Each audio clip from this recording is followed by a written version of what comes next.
Bueno, en este video corto, vamos a tratar de explicar los errores que cometen los artículos 1545 y el artículo 1567 del Código Civil. Vamos a partir por el primero y luego vamos a finalizar con el artículo 1567.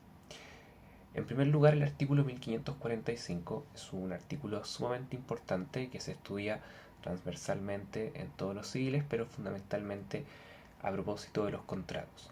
El artículo 1545, que consagra lo que se conoce como el principio de la autonomía de la voluntad, establece que todo contrato legalmente celebrado es una ley para los contratantes y no puede ser invalidado sino por su consentimiento mutuo o por otras causas legales.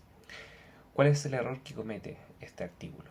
Es que emplea la expresión, en este caso, invalidez, que no puede ser invalidado un contrato sino solo por la voluntad de las partes o por otras causas legales.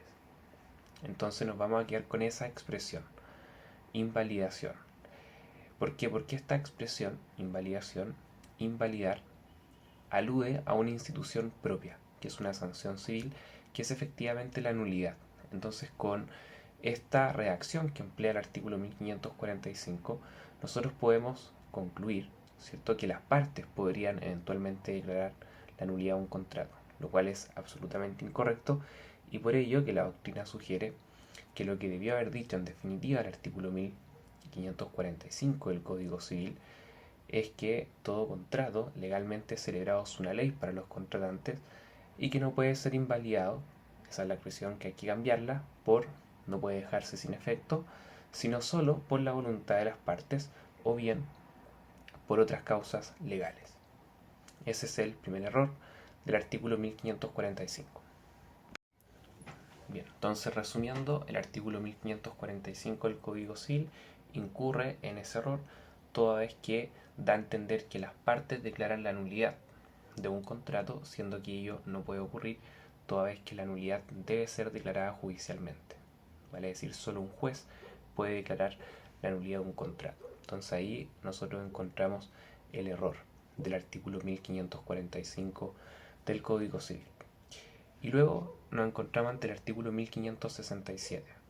El artículo 1567 es un artículo que se estudia en materia de obligaciones.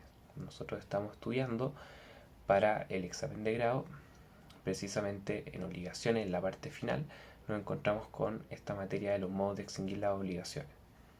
Y ahí el primer artículo, que se ve el artículo 1567, que establece los distintos modos mediante los cuales una obligación se puede extinguir. Y en la parte inicial se alude a un modo de extinguir las obligaciones que es la resiliación o mutuo disenso. Y en ese sentido el artículo establece que la resiliación en este caso es una convención, ¿cierto? En que las partes, siendo capaces de disponer libremente de lo suyo, consienten, ¿cierto? En este caso en dar por nula una obligación.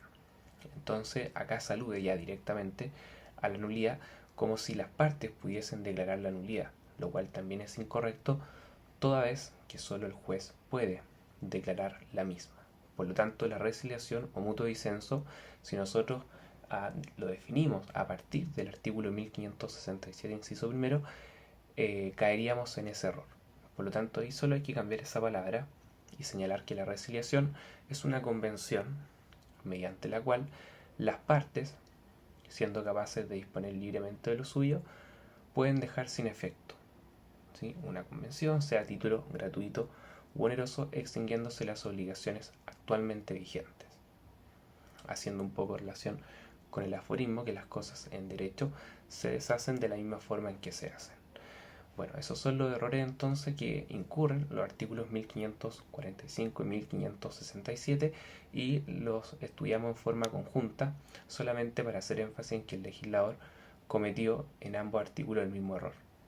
Vale decir, como si las partes declararan la nulidad, siendo que solo el juez la puede declarar en los casos que así correspondan.